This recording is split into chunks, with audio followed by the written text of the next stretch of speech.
नमस्कार, आप देख रहे हैं बिज तक। मैं हूँ आपके साथ अर्णिमा द्विवेदी और इस समय मेरे साथ जुड़े हुए हैं रजत देवगन जी। पहले तो उनका वेलकम कर लेते हैं। सर, बहुत स्वागत है आपका बिज तक पर आज। नमस्कार। नमस्कार सर। और ये खास शो आज संडे के दिन हम लोग कर रहे हैं, जिसका मोटिव है समझाना कि आखिर कल यानी शनिवार को 1 फरवरी को जो बजट पेश हुआ उसमें आम जनता के लिए क्या कुछ आया, इकोनॉमी के लिए क्या कुछ आया और शेयर बाजार के लिए क्या कुछ आया। यानी बजट को पूरी तरह से आज बिज तक आपके सामने डिकोड करेगा रजत देवगन जी के साथ। लेकिन उससे पहले बहुत सारा शुक्रिया करना चाहूंगी उन व्यूअर्स का जो बजट के दिन हमसे जुड़े हुए थे। बिज तक पर रिकॉर्ड व्यूअर्स जुड़े हुए थे सुबह 8 बजे से लगातार, जब बिज तक लाइव था और बजट की एक एक अपडेट आपको दे रहा था। तो वो सभी व्यूअर्स जो हमारे साथ थे पूरे दिन, जिन्होंने हमारा अपडेट देखा है, जिन्होंने हमारी न्यूज देखी है, जिन्होंने वीडियो देखा है, उन सबका बहुत बहुत शुक्रिया। रजत जी, बाजार के लिए, इकोनॉमी के लिए और आम जनता के लिए एक बूस्टर डोज की तरह से देखा जा रहा है ये बजट। बहुत अच्छा बजट माना जा रहा है, लेकिन कितना अच्छा है, कितना बुरा है, क्या अच्छाई है, क्या खामियां हैं, आज इसको डिकोड करते हैं बिज तक पर। पूरी तरीके से समझते हैं इस बजट को आपके साथ। पहला सवाल सर जो मेरा होगा बजट से जुड़ा हुआ, वो यही है कि आखिर अहम बातें क्या रही है मोदी सरकार 3.0 के पहले पूर्ण बजट में। कौन सी ऐसी खास बातें थी जिनको फोकस में रखा जाएगा इस बजट को लेकर? मिडिल क्लास को फोकस में रखा गया। और हम्म। ये सब शुरुआत करने से पहले मैं भी तो शुक्रिया कर दूं। इतने सारे दर्शक, देखिए, कॉन्फिडेंस आप ही लोग बढ़ाते हो हमारा। और हमने कोशिश पूरी की कि बजट से पहले आपको बताया जाए कि ये बजट वित्त मंत्री कैसे पेश कर सकती हैं। किसी की उम्मीदें पूरी हुई, किसी की नहीं। लेकिन ये बजट एक बैलेंस बजट था। और हम्म। आप लोग जो हमारे साथ कनेक्टेड रहे सुबह से लेकर शाम तक, हर शो में, लाइव इवेंट्स में भी, और उसके बाद जो बजट का पोस्ट बजट एनालिसिस था जिसमें बाजार के बड़े बड़े जानकारों से हमने जानने की कोशिश करी कि बजट कैसा लग रहा है आपको, तब भी आपने इतना बढ़ चढ़कर इस चैनल के साथ आप कनेक्टेड रहे, तो उसके लिए बहुत बहुत शुक्रिया। और हर बार की तरह इस बार तो हमारे व्यूअर्स बढ़ गए पिछली बार से, तो और भी कॉन्फिडेंस आ गया और अगली बार इसको और बेहतर तरीके से करने की कोशिश करेंगे नेक्स्ट बजट में।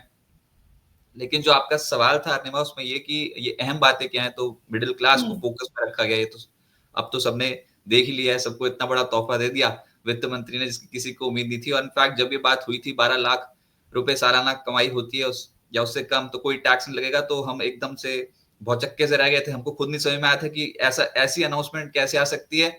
और हम्म। शोर शराबा शुरू हो गया था हमारे न्यूज रूम में अचानक से कि ये 12 लाख की फिगर आई है। इनफैक्ट हम्म। मैंने बोला था, अरे भैया एकदम से 10 बार सोच के चलाना, 12 लाख की फिगर बहुत ज्यादा होती है, क्योंकि 7 लाख तक आप रिबेट पे थे। ये रिबेट है कि सरकार हम्म। पहले 7 लाख तक कोई भी टैक्स नहीं लेती थी, तो ज्यादा से ज्यादा 10 लाख कर सकती थी। लेकिन हम्म। सीधा 12 लाख कर दिया वित्त मंत्री ने इस बार। तो ये समझ में आया कि सरकार की मंशा ही बदल गई है। हुआ ये कि सरकार कैपेक्स पे बहुत बहुत तगड़ा खर्च करती थी, बहुत तगड़ा। मतलब कि अभी हम्म। समझो पिछली बार भी 11.11 लाख करोड़ रुपीस की खर्चे की बात की जा रही थी। और ये आपको ग्राफिक्स के जरिए भी बता रहे हैं हम कि हम्म। खपत खपत को बूस्ट करने के लिए, कंजम्पशन जिसे हम्म। हम कहते हैं, सेविंग्स को और बूस्ट करने के लिए सरकार ने अब अपना व्यू पॉइंट चेंज कर लिया है। हम्म। पहले सरकार कैपेक्स पे बहुत खर्च करती थी। 11.11 लाख करोड़ रुपीस का पिछली बार बजट में एस्टिमेट दिया गया था। कितना हम्म। खर्चा कर पाई FY25 में सरकार? 10.18 लाख करोड़ रुपीस। जी। यानी कि पैसे बच गए। आपको करना था 11.11 लाख करोड़ रुपीस, आपने किए 10.18 लाख करोड़ रुपीस खर्च। क्यों? क्योंकि चुनावी हम्म। साल था, तो आप ज्यादा हम्म। खर्चा कर नहीं पाए। लेकिन आप ये समझो कि क्या इस बार सरकार कम खर्चा करेगी कैपेक्स में? बिल्कुल नहीं। इस बार हम्म। सरकार फिर से 11.21 लाख करोड़ रुपीस खर्चा करेगी, जो कि रिवाइज जो आया है अमाउंट FY25 का 10.18 लाख करोड़, उससे हम्म। लगभग 10% ज्यादा है। अब आप 38% के सीएजीआर से बढ़ते थे कैपेक्स में, लेकिन अभी आपका जो कैपेक्स बढ़ा है, जो पिछली बार आपने किया, तो वो 10.1% ही बढ़ पाया है। हम्म। तो हम्म। ये आंकड़ा जो है ना, इसकी वजह से बाजार थोड़ा सा एकदम से शेक आउट हो गया। अरे बाप रे, हम्म। हम तो क्या एक्सपेक्ट कर रहे थे कि कुछ बहुत बड़ा सा कुछ आंकड़ा आ जाए। लेकिन नहीं, सरकार की मंशा अब है कि उन्होंने कैपेक्स पे खर्च कर करके देख लिया बहुत कि ठीक है, रोड बन गए, ब्रिजेस बन गए, हाईवेज बन गए, लेकिन देश की अर्थव्यवस्था की ग्रोथ 6.6% आरबीआई प्रेडिक्ट कर रहा है, सरकार एक्सपेक्ट कर रही है 6.3% से लेकर 6.8%। तो हम्म। ग्रोथ तो 6.5%, 6.7% ही रही ना। तो कुछ और सोचना चाहिए कि एकदम से सबका साथ सबका विकास हो, इंक्लूसिव ग्रोथ हो, तो उसके लिए दूसरा बड़ा ट्रिगर क्या है, कंजम्पशन। कंजम्पशन को हम्म भी एकदम से बूस्ट कर दिया जाए, आम आदमी के हाथ में पैसा दिया जाए, आम आदमी को सपोर्ट किया जाए। अब हम्म इसे आप एक पॉलिटिकल मूव कह लो, लेकिन ये बिल्कुल वैसा नहीं दिखाई देता, क्योंकि बहुत समय से मांग थी कि भैया सब स्पेंड करना चाहते हैं, सब अपना लाइफस्टाइल चेंज करना चाहते हैं, लेकिन ये टैक्स का बर्डन बहुत बहुत हिट कर रहा है। तो इस बार हम्म मोदी सरकार ने सोच लिया कि कैपेक्स को उतना ही रखते हैं और बजट को कुछ इस तरीके से बनाते हैं कि आम आदमी के हाथ में कुछ हम स्पेंडिंग पावर दें। तो उन्होंने सीधा हम्म 12 लाख रुपए तक की सालाना आय पर टैक्स माफी कर दी। हम्म ये कितना बड़ा बजट है देश का, 50.65 लाख करोड़, 50,65,हजार करोड़ रुपए का बजट है ये। सबको अलग अलग उसमें से स्पेंडिंग होगी, रक्षा को और कृषि को और एनएचएआई और उसके अलग अलग विभागों को, सबको अलग अलग सोशल स्पेंडिंग्स, रिफॉर्म स्पेंडिंग, सब कुछ होगा। लेकिन जी होता यह है कि जो फोकस एरिया में था वो था कृषि और एमएसएमईज। ये कुछ हम्म इंपॉर्टेंट दो पिलर्स थे जिसपे बहुत बहुत ज्यादा वित्त मंत्री का फोकस रहा। ओवरऑल एक हम्म बैलेंस बजट है। जो आप ज्यादा बजट को इंक्लाइंड होता देखते हो वो consumption, consumption led budget, budget for hmm middle class, आम आदमी को सपोर्ट करने वाला बजट है ये। हम्म सर, आम आदमी को सपोर्ट करने वाला बजट रहा, इनकम टैक्स पर जोर देने वाला बजट रहा, जो आम आदमी के खर्चे हैं उनको देखने वाला बजट रहा, कंजम्पशन वाला बजट रहा। लेकिन इनके अलावा भी कुछ ऐसे सेक्टर्स थे जिनके ऊपर खासा ध्यान गया है सरकार का, जिनके ऊपर इस बजट में फोकस रखा गया है। किस चीज पर ज्यादा जोर रहा है बजट में, कहाँ पर ज्यादा फोकस गया, इनकम टैक्स के अलावा भी अगर हम बात करें तो? हाँ, ये जो अहम बातें थी ना, इसमें एक पॉइंट में मिस कर गया, इसको एक बार आप फिर से हाईलाइट करें। वो ना 4.8% का फिस्कल डेफिसिट, आपको बार बार नहीं हम फिगर बताते थे कि जी 4.9% का फिस्कल डेफिसिट FY25 के लिए था और FY26 के लिए 4.5% सरकार प्रेडिक्ट करके चल रही थी। उस वो हम्म भी सरकार ने नियंत्रण में कर रखा है। हम्म आप ये समझो कि जब सरकार खर्चा करेगी 50.65 लाख करोड़ रुपीस का, तो उसमें जो ये फिस्कल डेफिसिट है, यानी कि आपकी आमदनी और आपके खर्चों के बीच का डिफरेंस, जीडीपी का हम्म कितना प्रतिशत, तो सरकार अब कह रही है कि FY25 के लिए संशोधित हो गया 4.8% और हम्म FY26 के लिए 4.5%। फोर हम्म पॉइंट FY25 के लिए 4.4%, माफ कीजिएगा, हम्म FY26 के लिए 4.4% और FY25 के लिए 4.8%। तो ये हम्म 4.4% वाली जो फिगर है फॉर FY26, ये भी ठीक है, क्योंकि आपने बोरिंग्स और जो आपकी लाइबिलिटीज हैं उनको कंट्रोल में कर रखा है। सरकार बोल रही है 15,68,000 करोड़ रुपए की बोरोइंग्स जो है वो करनी पड़ेगी, ये कंट्रोल में है। तो बाजार को हम्म क्यों नहीं पसंद आएगा? कैपेक्स आपका 11.21 लाख करोड़ रुपीस, आपकी बोरोइंग्स जी कंट्रोल में है, आपने मिडिल हम्म क्लास को स्पेंडिंग पावर दे दी, तो बाजार को क्यों नहीं पसंद आएगा? तो ये ठीक है। अब आते हैं आपके वाले सवाल पे हम्म कि ये कहाँ फोकस था? हाँ, फोकस कहाँ रहा? तो देखो, एग्रीकल्चर साफ तौर पे, एक तो मिडिल क्लास को तो अभी आप रखो, वो तो हाईलाइट रहेगा ही, हमारी पूरी रिपोर्ट में middle class middle class middle class ही चलता रहेगा। लेकिन हम्म उसके बाद ये जो एग्रीकल्चर है, इसके ऊपर कृषि विकास और प्रोडक्टिविटी या जो प्रोडक्शन है, उत्पादकता जिसे हम कहते हैं, उसको बढ़ाने पर सरकार का फोकस। फिर हम्म रूरल डेवलपमेंट पे फोकस, इंक्लूसिव ग्रोथ पे फोकस तो है ही। फिर हम्म मैन्युफैक्चरिंग और मेक इन इंडिया को बढ़ावा देने पे फोकस। और मैन्युफैक्चरिंग पे कितनी बड़ी बड़ी अनाउंसमेंट्स देख ली, चाहे वो कस्टम ड्यूटी कट के ऊपर देखी या फिर एमएसएमईज के ऊपर देखी, आपने मैन्युफैक्चरिंग के ऊपर बहुत बड़ी बड़ी अनाउंसमेंट्स देखी हैं। हम्म फिर एमएसएमईज को समर्थन करना, एमएसएमईज में तो सरकार ने बहुत बड़ी घोषणाएं करी हैं, क्योंकि सरकार ये मानती है कि वो इतना बड़ा रोजगार देते हैं। एमएसएमई सेक्टर लगभग 7.4 करोड़ लोगों को योगदान देते हैं, वो एक्सपोर्ट में कंट्रीब्यूट करते हैं, वो देश की मैन्युफैक्चरिंग में तगड़ा कंट्रीब्यूट करते हैं। तो एमएसएमईज को तो ग्रो कराना ही पड़ेगा और उनके लिए बहुत बड़ी घोषणाएं की। फिर हम्म रोजगार, एम्प्लॉयमेंट के ऊपर सरकार का फोकस ज्यादा दिखाई दिया। और इनोवेट, जो भी कंपनी इनोवेशन R&D के ऊपर खर्च करना चाहेगी उनको सपोर्ट दिया। पावर के ऊपर बहुत बड़ी बड़ी घोषणाएं हुई हैं, और उसके बाद एक्सपोर्ट्स को लेकर बहुत बड़ी बड़ी घोषणाएं हुई हैं। तो ये सब जो था, आप ये बताओ कि हुआ ना बैलेंस बजट? एक तरफ से आप कंजम्पशन को बढ़ावा देने की बात कर रहे हो और दूसरी तरफ से आप ये पूरा मैन्युफैक्चरिंग सेक्टर को और कृषि सेक्टर को ये संभालने की बात कर रहे हो। तो हर वर्ग के लिए मैं तो कहूंगा कि हर सेक्टर के लिए इस बजट में कुछ ना कुछ था। इससे ज्यादा बैलेंस बजट इस समय सरकार नहीं पेश कर सकती थी। एक तो सबकी मांगों हम्म को भी मानना और ऊपर से जी अपने एक्सपेंसेस को प्रॉपरली एलोकेट करना। तो उस हम्म लिहाज से इस बार वित्त मंत्री की बहुत सराहना हो रही है। जी, वित्त मंत्री की सराहना तो होगी सर, सब उम्मीद से देख रहे थे वित्त मंत्री की तरफ, खास तौर से मिडिल क्लास। लेकिन सर सवाल यहाँ पर ये कि मिडिल क्लास तो बहुत समय से मांग कर रहा था, बहुत समय से ये जानना चाह रहा था कि आखिर उनके पिटारे से क्या निकलेगा आम जनता के लिए।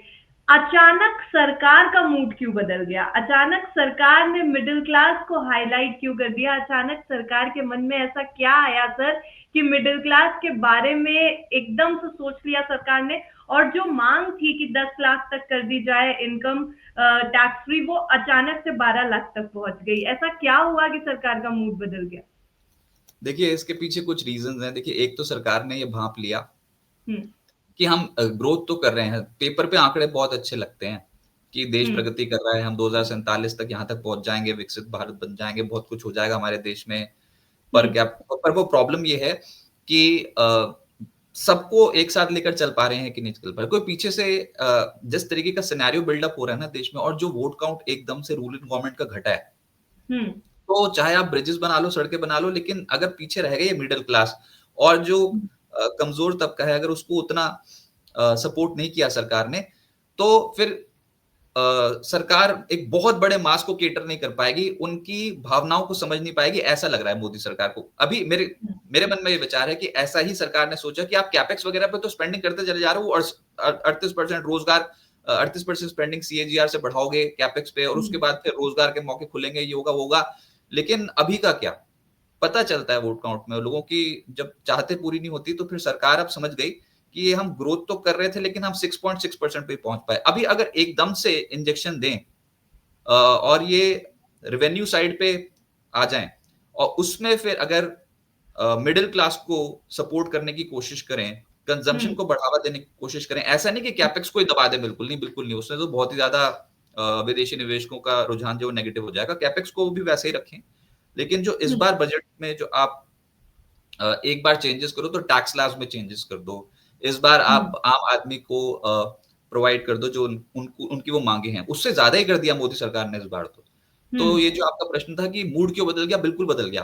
पहले जब हम बजट से पहले प्री बजट एनालिसिस कर रहे थे, बिल्कुल मन में नहीं था कि मिडिल क्लास को या फिर टैक्स लैब में कोई भी चेंज करेगी सरकार, क्योंकि पैटर्न ही वैसा नहीं है। मतलब आप समझो, वित्त मंत्री की जो स्पीच खत्म हो जाती थी, तो हम देखते रह जाते थे कि क्या मिला, क्या मिला, क्या मिला, सब पूछते रहते थे क्या मिला।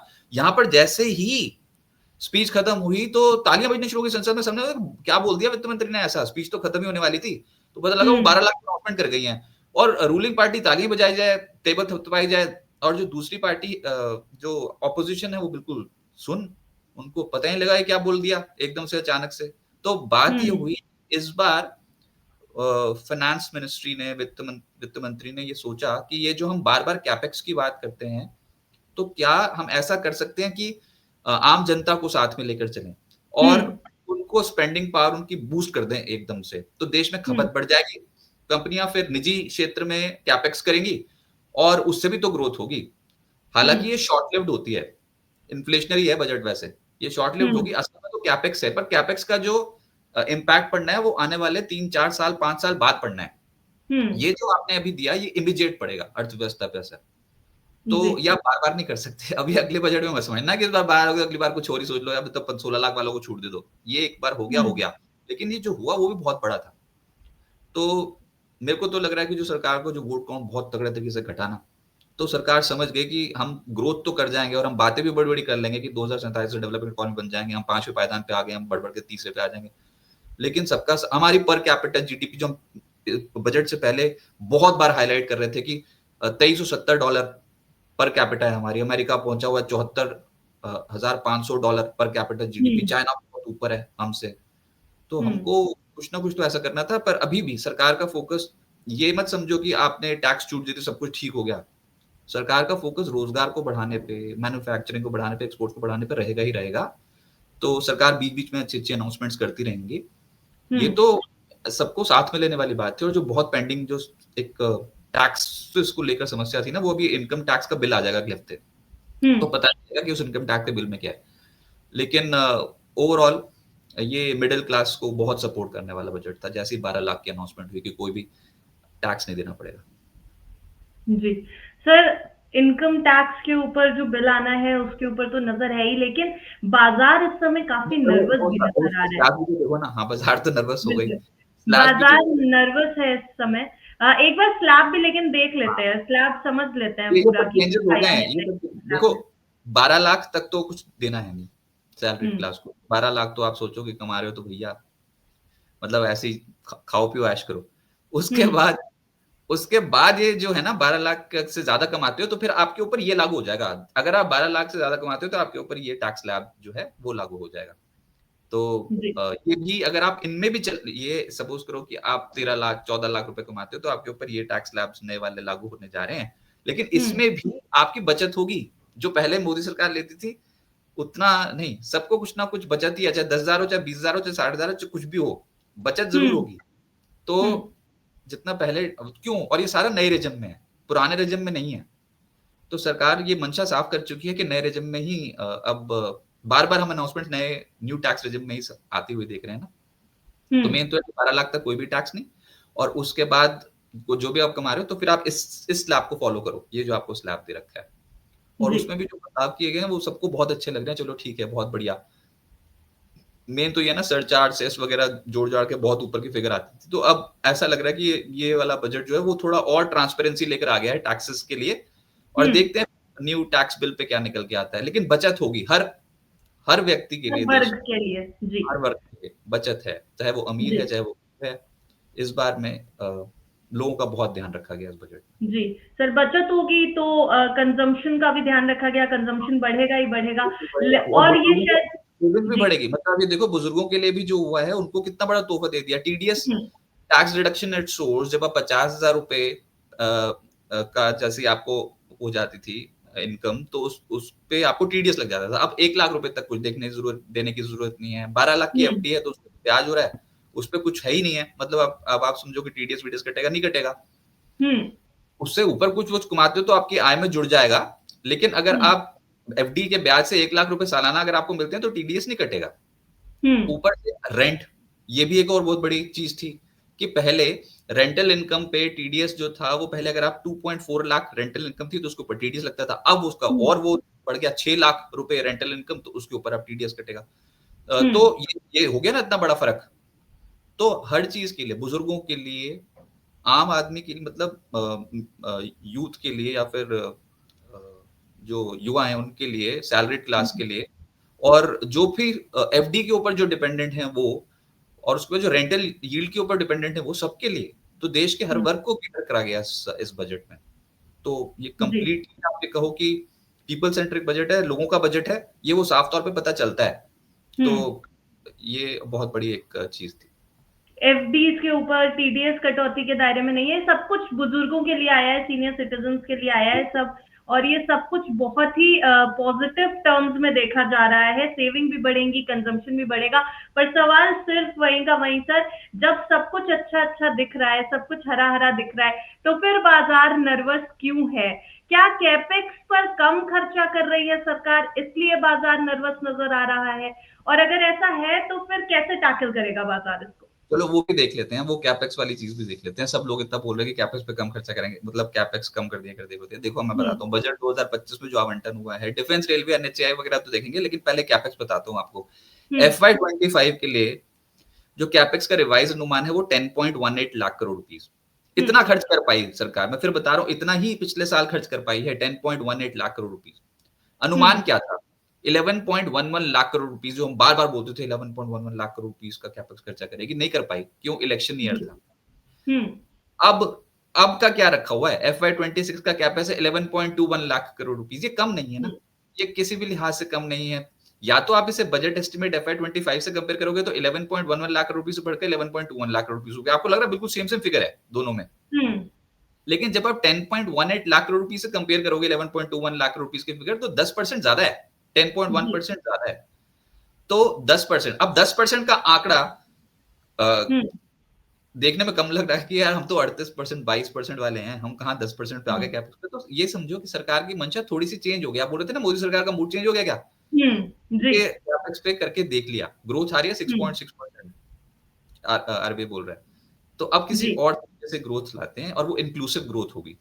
सबको स्पेंडिंग, सबके पास पैसा दो, और हुँ, टैक्स बर्डन थोड़ा कम करो, और उसके चलते अब देखते हैं ग्रोथ पे उसको कितना असर पड़ता हुआ नजर आता है। तो कैपेक्स पे थोड़ा सा बैकफुट पे जरूर गई है सरकार, लेकिन इतना कम तो किया ही नहीं। कहीं आंकड़ा 9 लाख करोड़ या फिर 10 लाख करोड़ थोड़ी है, it's hmm 11.21 lakh crore rupees. अब ऊपर से ये जो आवंटन हुआ, अब आप इसमें भी देख लो कि आप बोलते हो डिफेंस टूट रहा है, रेलवे टूट रहा है, ये हो गया वो हो गया, स्टॉक्स भी आपने हम्म पूछा है मुझसे ये कि भैया ये क्या हो गया सरकारी कंपनियों को।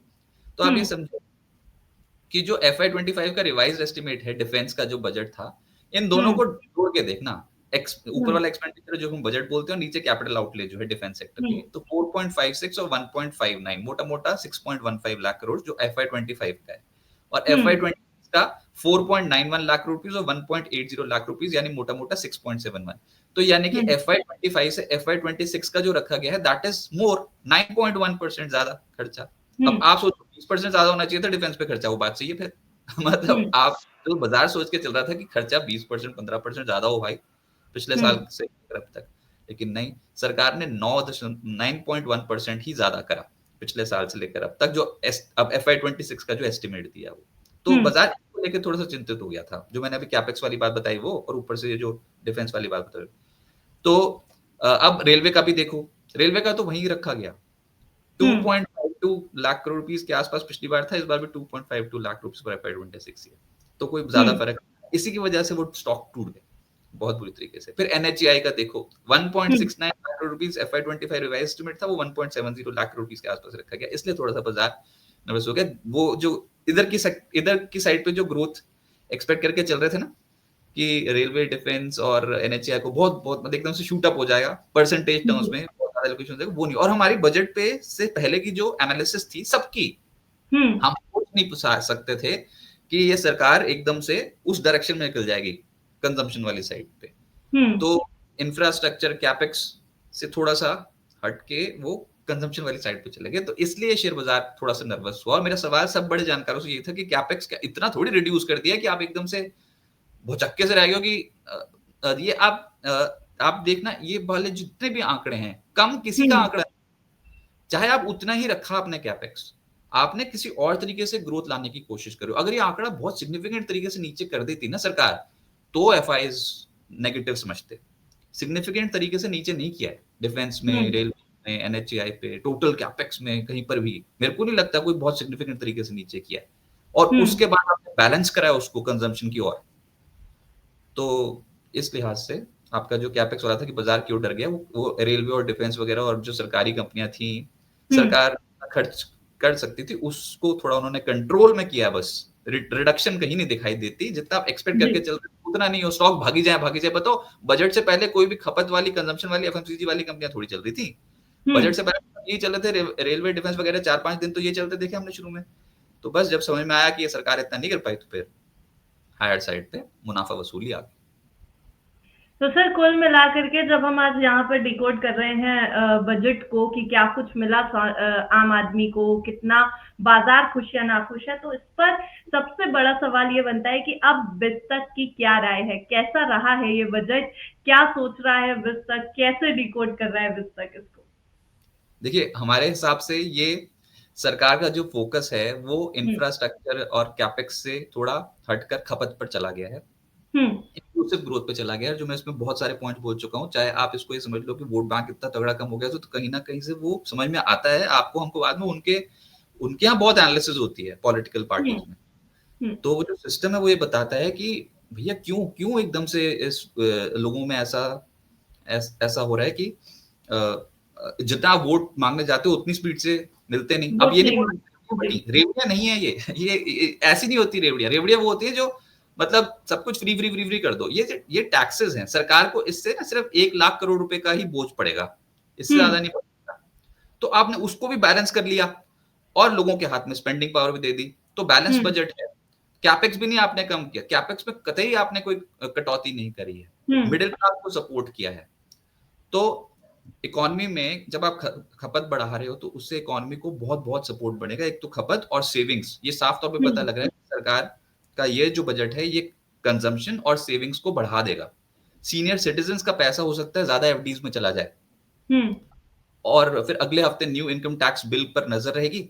ऐसा लग रहा है कि जो नया जो रेजिम है, सरकार तो अब उसी के ऊपर ही है एक तरीके से कि भैया वही होना चाहिए। और वो अच्छी बात है ना, हम बार बार बोल रहे थे कि ये दो समझ में नहीं आते कि किसी को कभी हम्म वहां पर भरना पड़ता है थोड़े यहाँ पर। अब तो खैर बहुत ही बड़ा बेनिफिट मिल रखा है, 12 लाख तो फिर क्या ही करें पुराने रिजिम का, 12 लाख तक तो कोई नहीं टैक्स। तो नेट नेट संस्थागत निवेशकों को ये पॉजिटिव लगेगा, थम्स अप है, 20 तक का भी थम्स अप ही है इस बजट को। तो जी बहुत सब लोग बहुत खुश है, और ये जो लहर है ना आपको समझ में आती है, लोग ना बहुत ट्यून इन करके देख रहे हैं, वाकई लोगों को यकीन नहीं हो रहा 12 लाख मैं कमाता हूँ तो फिर क्या मेरे को पास टैक्स नहीं लगेगा। बिल्कुल सच्ची बात है, मोदी सरकार ने वो कर दिया है। और ये जो पॉजिटिव जो हम मानते हैं कौन से सेक्टर्स के रहेगा, वो तो एक तो एक कंजम्पशन वाले तो रहेंगे ही, वो तो मतलब आप सुई से लेकर कार तक कहीं तक जो भी आप कंज्यूम करते हो सब, तो एफएमसीजी, ऑटो, और उसके बाद हेल्थ, जो बाकी जो बैंक्स और एनबीएफसी पे पॉजिटिव, हेल्थ केयर के लिए बहुत अच्छी घोषणाएं हुई हैं वो पॉजिटिव। उसके बाद फिर ऐसा नहीं है कि बाकी के जो ये कोर इकोनॉमी से जुड़े सेक्टर है ये खराब रहेंगे, बिल्कुल नहीं है। ये आप ये समझना हर चीज बैलेंस्ड है, तो power, renewable, cement, steel, capital goods, ये सब पॉजिटिव रहेंगे। पॉजिटिव का ये मतलब नहीं होता कि बम बम बम बम करके बच जाएंगे, पॉजिटिव मतलब होता है कि अगर आप कंपनीज की अर्निंग्स देखना इन सेक्टर में पॉजिटिव रहेंगे। फिर बता दूं, auto, FMCG, health care, bank, NBFC, power, renewable, cement, steel, capital, ये वाली जो कंपनियां होंगी ये पॉजिटिव जी रहेंगी। और सेक्टर्स तो अभी हम यानी सर अगर ये देखें कि किन सेक्टर्स और किन कंपनियों को फायदा होगा, तो इसमें पावर, सीमेंट, ये सभी कंपनीज ये आप एक-एक करके दिखा दो। मैं आपको बताने की कोशिश करता हूँ कि सबको कुछ ना कुछ मिला है। अब तो ऐसे तो फिर हम बजट डिकोड करने लगे तो एंड तक चलते चले जाएंगे कि भैया कस्टम ड्यूटी कट वगैरह बहुत कुछ हुई है, लेकिन आपको एक-एक करके बताता हूँ। जैसे पावर है, अब इसमें वो आप कुछ अनाउंसमेंट्स देखो जो वित्त मंत्री के हैं कि 100 gigawatt of nuclear energy by 2047, ये एसबीआई सिक्योरिटीज की रिपोर्ट है, बहुत ही शानदार रिपोर्ट है। और 100 gigawatt of nuclear energy by 2047 और 20,000 crore towards R and D in small modular reactors, SMR जिसको बोलते हैं। तो उसका फायदा किसे मिलेगा? जो कंपनी है वो आपके स्क्रीन पे है, ये आप बिल्कुल राय मत समझें, ये सिर्फ किसे फायदा हो सकता है आपको बता रहे हैं कि इस सेक्टर को फायदा, तो उनमें जो टॉप प्लेयर्स हैं उनको फायदा, जिसमें एनटीपीसी और Tata power, L&T, HCC, power grid, Adani transmission और स्मार्ट मीटर जो कंपनी है जैसे कि जीनस पावर, एचपी इलेक्ट्रिक, ये वाली कंपनियां। इसके बाद मैं आपको सारी लिस्ट अभी बता देता हूँ एक एक करके, नहीं तो फिर चर्चा बहुत बड़ी हो जाएगी। अब आप ये समझो कि तंबाकू, टोबैको, कुछ ऐसा तो नहीं हुआ टोबैको के ऊपर कुछ सिन गुड्स जो होते हैं उस पर कुछ बात ही नहीं हुई किसी भी तरीके से, और ऊपर खपत को बढ़ाने वाली जो चीज थी वो, तो टोबैको में है कौन बड़ा प्लेयर? आईटीसी, गॉडफ्रे फिलिप्स, तो उसको फायदा। और इसके अलावा वीएसटी इंडस्ट्रीज, उसको फायदा। No change in tax structure, ऊपर से स्पेंडिंग पावर बढ़ा रखी है, तो टोबैको कंपनियां पॉजिटिव, लिकर कंपनियां पॉजिटिव। खपत से जुड़ी हुई हर कंपनी, मतलब आप ये समझो कि एफएमसीजी में एचयूएल, डाबर, आईटीसी, होटल्स में इंडियन होटल्स, लेमन ट्री अभी न्यूली लिस्टेड जो है, आईटीसी होटल्स, फिर कंज्यूमर ड्यूरेबल में Blue Star, Amber, Havells, auto OEMs, auto manufacturers, core manufacturers, वो ज्वेलरी, सेंको और टाइटन, ये वाली कंपनियां। लिस्ट बहुत बड़ी है, आपकी स्क्रीन पे चलती रहेगी। ये सब मोदी सरकार ने जो मिडिल क्लास को सपोर्ट करने वाली जो एक रणनीति इस बार बजट में रखी है, उसका फायदा कंजम्पशन को मिलेगा। फिर आप, अब हमारा दूसरा पॉइंट है वो ये कि ये मत समझना कि इंफ्रास्ट्रक्चर बैकफुट पे चला जाएगा, ये बिल्कुल नहीं है। उतना ही ग्रोथ ही दिखेगी आपको, चाहे सिंगल डिजिट ग्रोथ दिखाई दे रही हो बजट एलोकेशन में, लेकिन है भैया कैपेक्स को भी बढ़ाया गया है 10% के आसपास, 9% के आसपास। तो डरिए वरिए नहीं, इंफ्रास्ट्रक्चर वाली जो कंपनी है वो भी जब वैल्यूएशन उनकी कंफर्ट जोन पे होगी, तो कुछ ऐसी कंपनियां जैसे कि L and T, J Kumar Infra, NCC, Ashoka Buildcon, HG Infra, Titagarh, Texmaco, BEL, BML, इसमें है ये कि 11.21 लाख करोड़ रुपीस जो कैपेक्स रखा गया है रोड, हाईवेज, रेलवेज, डिफेंस के लिए, पॉजिटिव है। लेकिन वो स्टॉक अभी शॉर्ट टर्म में नी जक रिएक्शन दिखा देंगे, आप देखोगे बाजार में स्टेबल हो जाएंगे ये वाले स्टॉक्स। ऐसे हड़कंप में सब कुछ बजट रिएक्शन पे बेचना ठीक नहीं रहता है, तो कंपनियां किस तरीके से परफॉर्मेंस कर रही हैं वो भी देखना चाहिए। अच्छा, फिर एग्री, इसमें तो फार्म इक्विपमेंट, खास तौर से कृषि के ऊपर इतना फोकस, मतलब किसान क्रेडिट कार्ड वगैरह क्या क्या नहीं हमने अनाउंसमेंट देखी उसमें लिमिट बढ़ती हुई, तो 3 लाख से बढ़कर 5 लाख कर दिया गया मॉडिफाइड इंटरेस्ट सबवेंशन। किसान क्रेडिट कार्ड्स वगैरह की बहुत ज्यादा चर्चा हुई इस बजट में। तो फार्म इक्विपमेंट में एमएनएम है, एस्कॉर्ट्स है, एफएमसीजी में कंपनियां हैं बहुत सारी। ग्रामीण थीम पे हम पीएसयू बैंक्स को भी देखते हैं, PNB, bank of Baroda, securities की बहुत अच्छी रिपोर्ट थी। खैर इसको अगर आप देख पाओ तो जरूर देखना, नहीं तो फिर पुस्तक पे जो चल रहा है वो उस रिपोर्ट में ये सब सेक्टर्स हैं हमने हाईलाइट किए। रिकमेंडेशंस नहीं है, दिस इज किसको फायदा होगा ये हम आपको बता रहे हैं। फिर लेदर, एमएसएमईज में जब बात शुरू हुई थी ना, तो लेदर के ऊपर सबसे ज्यादा फोकस था, लेदर का जो सेक्टर था, तो उसमें red, metro brands, campus, Mirza international. फिर इलेक्ट्रॉनिक्स जिसमें ईएमएस हम बोलते हैं, उसमें जो कंपनी आप देख सकते हो वो है Dixon, PG Electroplast, Epack Durables. Hmm. क्योंकि बहुत रिडक्शन हुई है कस्टम ड्यूटीज में, आप देखना बहुत अनाउंसमेंट्स हुई हैं इस बजट में जी। कस्टम ड्यूटी कट की, खासतौर से हम्म। ईएमएस कंपनियों के लिए। फिर टेलीकॉम में Tejas network, HFCL, broadband connectivity, digital India, ये सब चलता है, ये हम्म। इसके अनाउंसमेंट हुई हैं। फिर वाटर पाइप, सिंचाई, आप ये समझो ये जो जल जीवन मिशन है जिसमें हम बोल रहे हैं कि उसको 2028 तक एक्सटेंड कर दिया, और हर घर नल हर घर जल वाला जो मिशन है सरकार का, उसका हम्म। बेनिफिशियरी जो पाइप वाली कंपनियां होती हैं, APL Apollo, hitech pipes, Jindal saw, Welspun corp, ये हम्म। सब रहते हैं। एयरलाइन देखा था कैसे भागे थे कल इंडिगो जैसी कंपनियां। तो जी, जीएमआरए, एविएशन कंपनीज में अच्छी तेजी थी सर। मॉडिफाइड उड़ान स्कीम जो हम्म। लॉन्च होगी, 120 न्यू डेस्टिनेशंस को जो कनेक्ट करेगी और 4 करोड़ पैसेंजर्स को कैरी करेगी 10 साल तक। तो हम्म। वो उसमें ये एविएशन वाली कंपनियां। फिर टूरिज्म, ओहो, तो टूरिज्म तो सरकार का फेवरेट होता चला जा रहा है। जी। महाकुंभ सुपर हिट हो गया, तो कैसे इस बजट में नहीं होता कुछ उसके लिए। तो 50 tourist destinations will be developed, इतनी बड़ी hmm. Announcement. 50 tourist destinations will be developed. अभी तो अयोध्या, और आपने कुंभ भी देखा है, कुंभ। ट्रेलर जी। दिख रहा है, तो मेरे को तो लग रहा है कि इंडिया ये जो टूरिस्ट डेस्टिनेशंस जो एकदम से डेवलप करेगी ना मोदी सरकार, बहुत कुछ है हम्म। हमारे हम्म। विदेशों को भी दिखाने के लिए। जी। तो उसका बेनिफिट जो भी होटल कंपनियां होंगी वो, और जो टिकटिंग वगैरह से जुड़ी कंपनियां होंगी, एविएशन और जो रेलवे टिकटिंग से जुड़ी हुई। उसके बाद हम्म। फिर हेल्थ केयर स्पेस में मेडिकल टूरिज्म और हील इन इंडिया वाला आया था ना एक अनाउंसमेंट, हम्म। उसको बढ़ावा देंगे। तो उसमें फिर एस्टेडियम, अपोलो हॉस्पिटल्स, फोर्टिस और रेनबो चिल्ड्रन। हम्म। बैटरी साइकिलिंग के ऊपर बहुत हुई थी, बहुत इस बार, जैसे कि full exemption of custom duty in cobalt hmm. Power and waste, और scrap of lithium ion, lead, zinc and other minerals, और exemption of custom duty in capital goods for manufacturing lithium ion batteries. ये सब हुआ हम्म। था। तो राजा Exide तो है, ग्रेविटा और पॉन्डी ऑक्साइड भी रिसाइकलिंग में ही है। तो ये सब जो सेक्टर्स हैं ये फोकस में रहने वाले हैं, और बाकी तो कंपनियों की अर्निंग से डिफाइन करती हैं, लेकिन हम्म। बजट के बेनिफिशियरीज तो हैं ये सेक्टर्स, नो डाउट। अब बताओ, इसमें कंजम्पशन था, लेकिन बाकी भी तो इतनी बड़ी लिस्ट है ना। हम्म। तो ये आप देखना, steel, cement, capital goods, power, ये सब है। देश की ग्रोथ को कम करने वाला नहीं है बजट, ये बढ़ाने वाला बजट है। तो ये बजट बहुत बहुत बैलेंस बजट माना जाए। जी।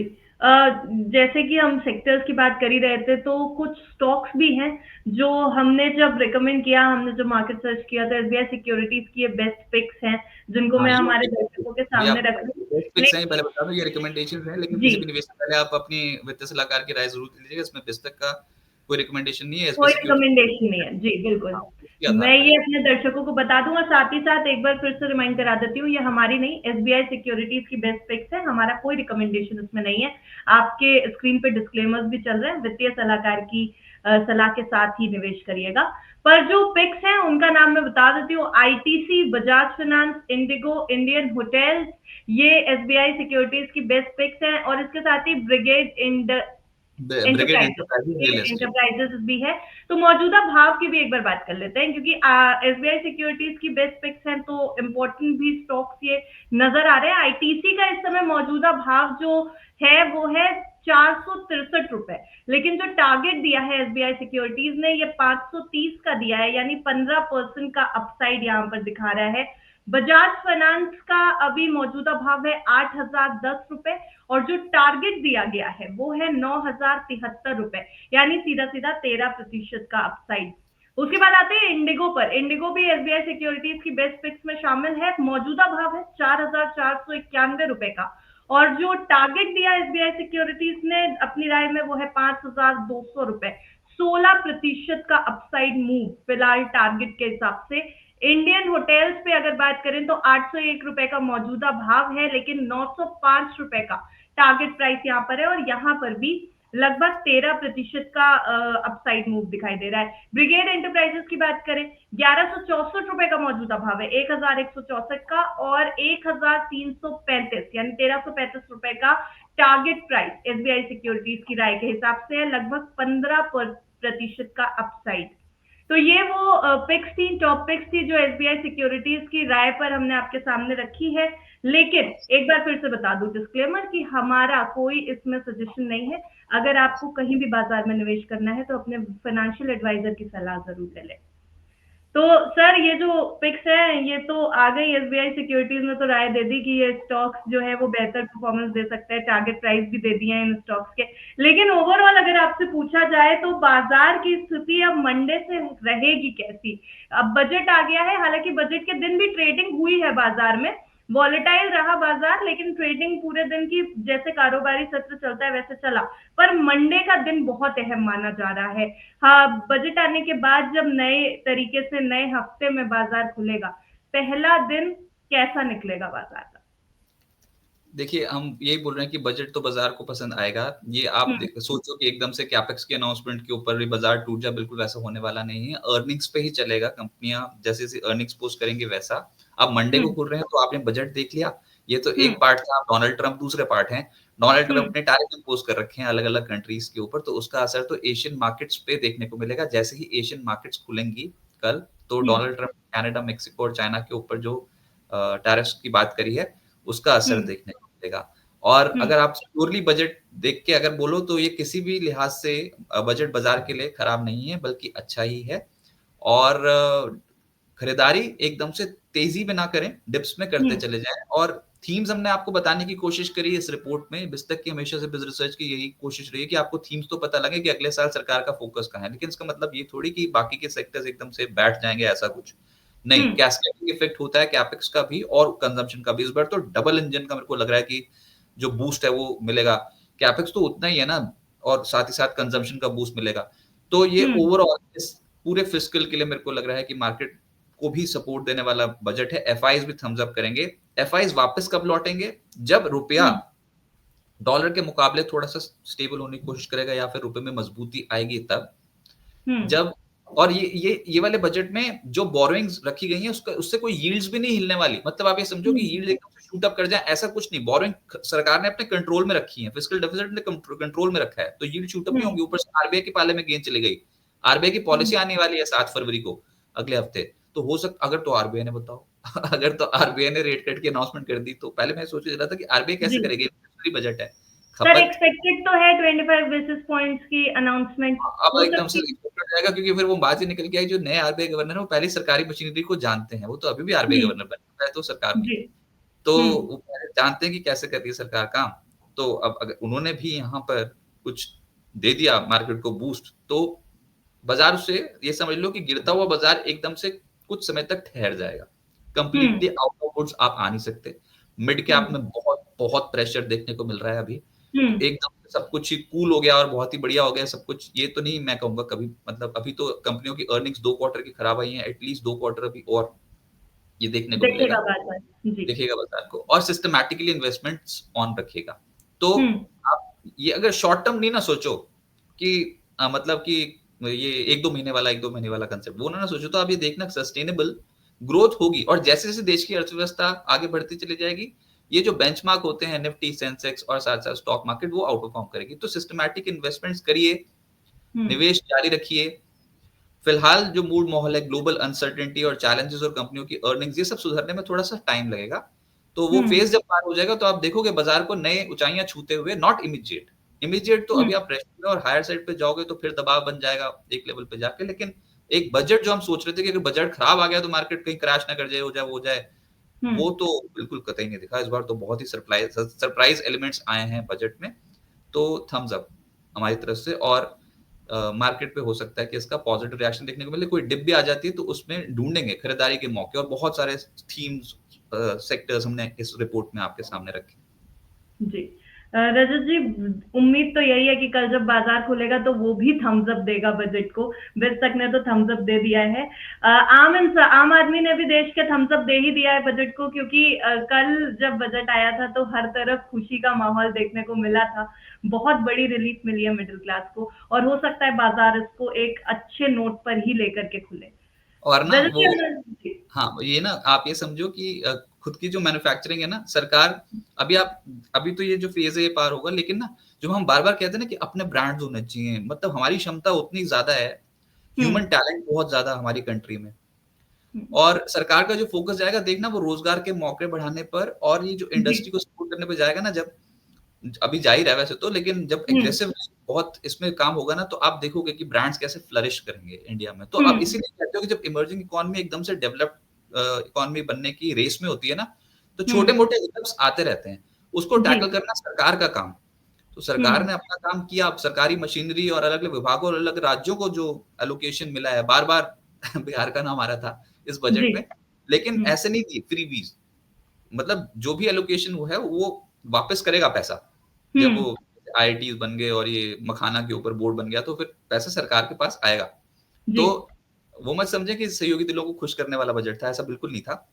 हम्म तो आप देखोगे कि इंक्लूसिव ग्रोथ और सस्टेनेबल ग्रोथ सरकार का जो फोकस एरिया था, वो साफ तौर पे थोड़ा समझ में आया। इस बार आम आदमी को सपोर्ट देने वाला और कैपेक्स भी मेंटेन करने वाला, ऐसे वाला बजट है। तो प्लीज़ यानी डरिएगा इकोनॉमी को ग्रो कराने वाला बजट है कुल मिलाकर के, स्टॉक ये मान मार्केट में सकते हैं। भी इम्पैक्ट अगर कोई नीचे भी आई ना स्टॉक मार्केट, तो ये मत समझना बजट की वजह से नीचे आई, वो ऐसा कुछ नहीं है। That is because G of concern, slow down जिससे आप गुज़र रहे हो। तो आने वाले समय ट्रम्प के लिए भी कंसर्न हो सकते हैं सर बाजार की कल धीमी चाल का, नहीं, अगर नहीं, बस धीमी डोनाल्ड चाल ट्रम्प होती है। तो देख रहे हैं कि वो अगर कल हम अकेले खुले हुए थे ना, कल हम खुद ही अकेले हम्म शहंशाह बने हुए थे। तो अब देखेंगे हम्म मंडे को कि बाकी की मार्केट्स कैसे पैन आउट होती हैं। जी रजत जी, आज हमारे साथ जुड़ने के लिए बहुत बहुत शुक्रिया आपका। ये स्पेशल लाइव जो हम अपने व्यूअर्स के साथ लेकर के आए थे, और आज भी बहुत व्यूअर्स सर हमारे साथ जुड़े हुए हैं। बजट को जो हम इस समय डिकोड कर रहे हैं, समझने की कोशिश इस समय हर कोई कर रहा है बजट को, इसलिए आसान भाषा में इसको सर हमारे सामने रखने के लिए आपका बहुत बहुत शुक्रिया। जी, थैंक यू। तो फिलहाल हम आपके सामने इस समय लाइव थे, ये बता रहे थे आपको कि आखिर बजट में वित्त मंत्री ने आपके लिए क्या कुछ दिया है, इंडस्ट्री के लिए क्या कुछ दिया है, और शेयर बाजार इसको क्या थम्स अप देगा या नहीं, ये तो कल जब बाजार खुलेगा सोमवार को 3 फरवरी को तो देखने को मिल ही जाएगा। इस लाइव से हमें फिलहाल के लिए दीजिए इजाजत। नमस्कार।